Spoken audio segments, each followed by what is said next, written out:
Hi and welcome to my channel. My name is Elena and I'd like to thank you so much for joining me today. There have been a lot of talk in the media about opening up the economy.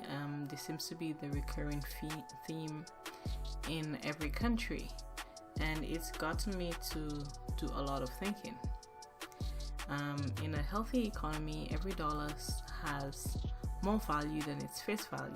For example, $10 could feasibly purchase as much as $50 of good.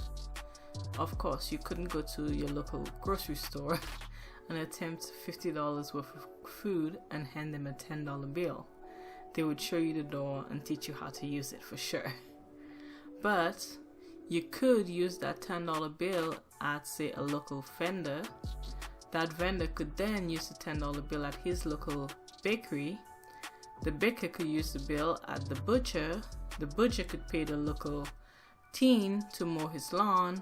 That teen could use the 10 at his at the convenience store, maybe to buy like snacks for his friends, and so on and so forth. So the $10 bill ends up having more value than $10.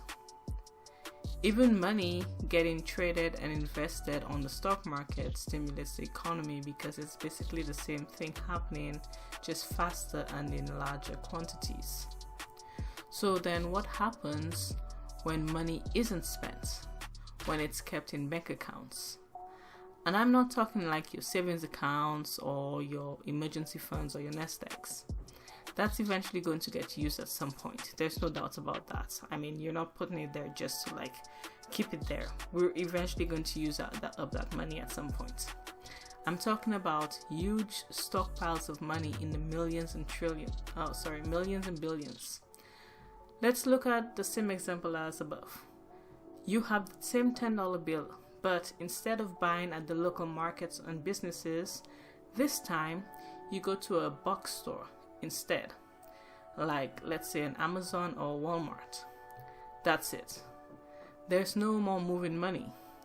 There's no trading. These companies, they're self-sufficient, so they don't need anyone else. That money gets stored in a bank account somewhere, and that's just it. This means that the money has stopped flowing from one person to another, which stops giving people opportunity to grow and to dream and to build businesses and ideas. It also means less money to go around. Money to go further, it needs to be spent. It needs to move and flow. If it's not being spent, it's not generating new opportunities. And yet, we have people doing just that. They are actively stopping the flow of crazy amounts of money. Literally billions of dollars. I'm talking about the millionaires and billionaires and apparently the soon-to-be trillionaire. Those are billions of dollars sitting in bank accounts not being used.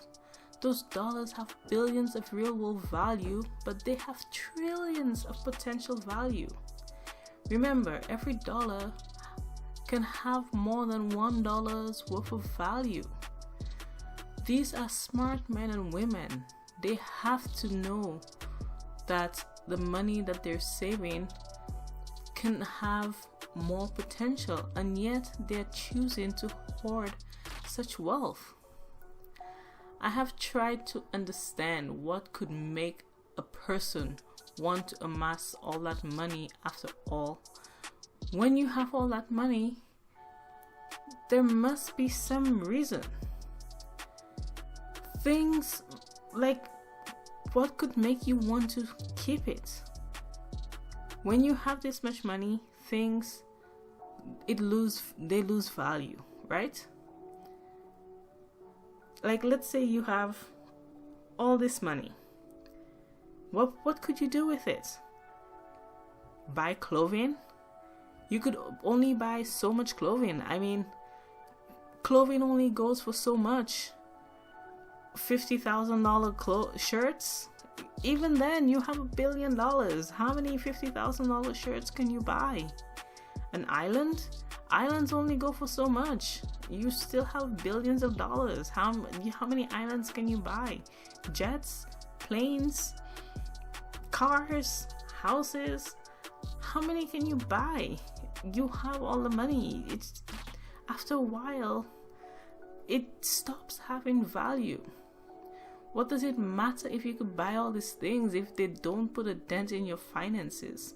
It's like when you have so much and the things you can buy have so little value, your money might as well be sand. It's like holding grains of sand. It has no value. It might as well just be nothing because you have so much.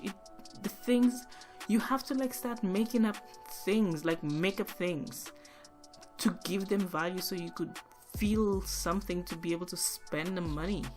So there's nothing like that right now, unless I'm not rich, so maybe there is a part of the world of wealth that I don't know about. Maybe there is something that us normies don't know about, so maybe, I don't know, there's probably some barrier of entry that I don't know about, that they get to feel alive, that they get to spend their money there, but I don't know.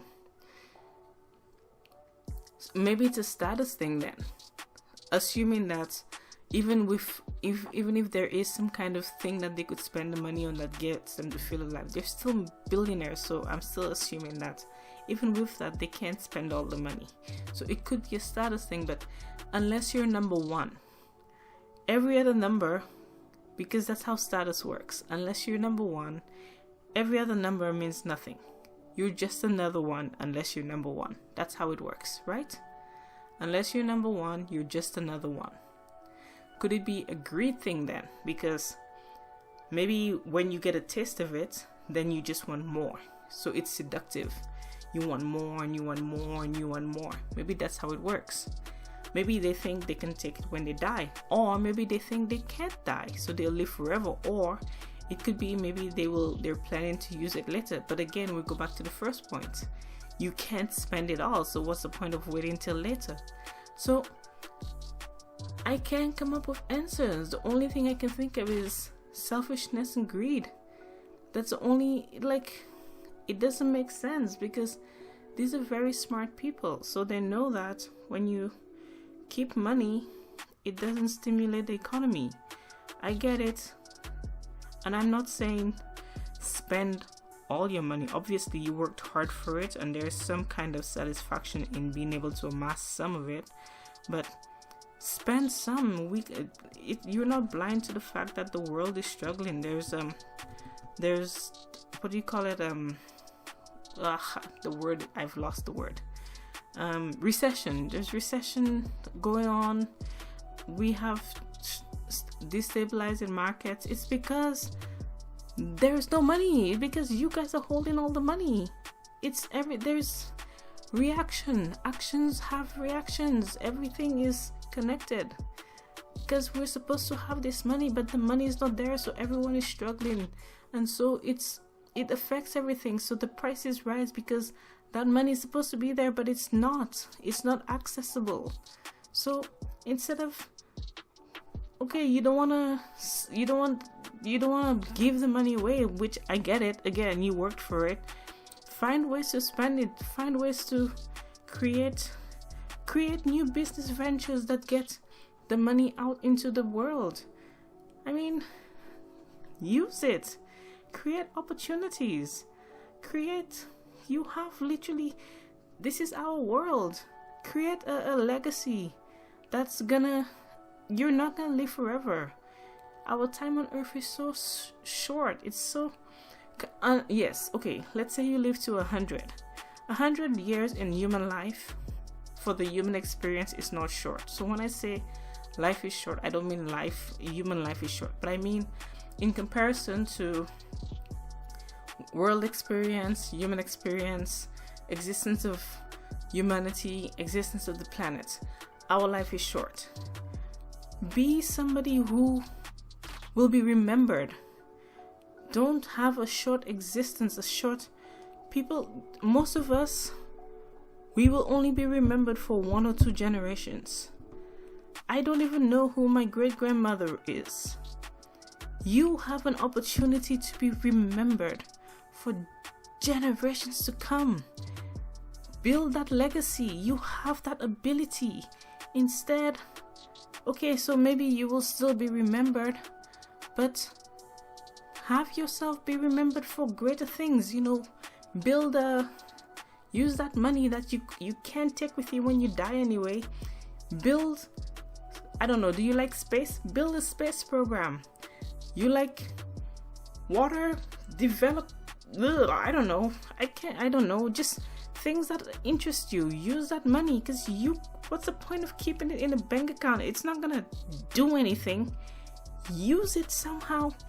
Give other people opportunities. Give people a chance to get out of poverty. What's the point? I don't get it. And yet these people, okay, it's their money. They can do whatever they want with their money. Okay, I get that. It's their money. My point is, and obviously we have no right to say, take their money or whatever. It's theirs. It's their money. It belongs to them. I get that. My point is, what was the reason for keeping it? It seems so wasteful, because I believe that we are here to build this up. So they talk about, I'm getting into this whole thing, but there's this talk about the Great Barrier, where they believe that the human race or other species have existed in the universe, and they've been stopped by asteroids or diseases and whatever. And they say that human beings could be stopped because of biological warfare. We have the coronavirus. I don't think it's created in the lab, but I mean, like, it's a biological thing that could wipe us out. Nuclear warfare. I believe that our greatest barrier, the one that will stop us from ever reaching any great potential, is called the self barrier. Because we're so damn selfish. We only think of ourselves. We never think of, and I get it, it's a survival instinct. Think of yourself first. Screw everybody else. Think of yourself first. But I think that for us to ever reach those dreams that the human race has, of reaching the stars and leaving Earth and exploring the universe, becoming type 2 and type 3 civilizations, we need to stop being so selfish. We will never reach that potential. We will never reach that potential until we can break through the self barrier. And here is a perfect example of it. People are suffering right now, and they're on television saying, get back to work, get the economy started, when they well know that they're not thinking about the economy. What they're thinking about is get back to work for their company, so that what little money is left on the earth gets put into their coffers. So my thing is, you need to think about that. Yes, if you want to, get back to work, get back to the economy. I know what it's like to not have any money. I'm very fortunate that I live in Canada. The government is helping us out. I can stay home. They're helping us for the next 3 months, so until June. And I'm being very frugal with the money that they've given me. Obviously, I'll have to pay a whole bunch of it back next tax season. I'm fine with that. But I know what it's like to not have any money and to not have anywhere to live. So I understand when people are uncertain and they need some security, and that security is getting back to work. But my thing is, think about where you go back to work to. Do you want to go back to work for a person who does not care for you? It's very clear now. These people do not care about you. They don't care. They don't care. Your life is your greatest asset. It's the most valuable thing you own. It doesn't matter what you think is valuable to you. It doesn't matter what you think you own that has greater value. the most valuable thing you own is your life. The reason I say that is, when you lose it, you lose everything. You lose potential, you lose opportunity, you lose time, you lose everything. When you lose your life, you lose everything. Everything that you could have been, any children that you could have created, any timelines that you could have affected, it's all gone. So if you decide you want to go back out there into this world, think about who you want to work for. Do you want to go back to work for somebody who will not care whether you live or die and who will pay you pennies while they take the dollars? Or if you have to work, go work for somebody who will value that, who will try their best to safeguard you. That's all I want to say. I hope my message wasn't lost. So that was about it. I thank you so much for listening to me. I hope you got something valuable from this. I'm still learning how to get my messages across. If this wasn't of any value to you, please take some time to hit the like button and to subscribe. I will post another video tomorrow. And that's about it. I will see you in the next one. Thank you. Bye.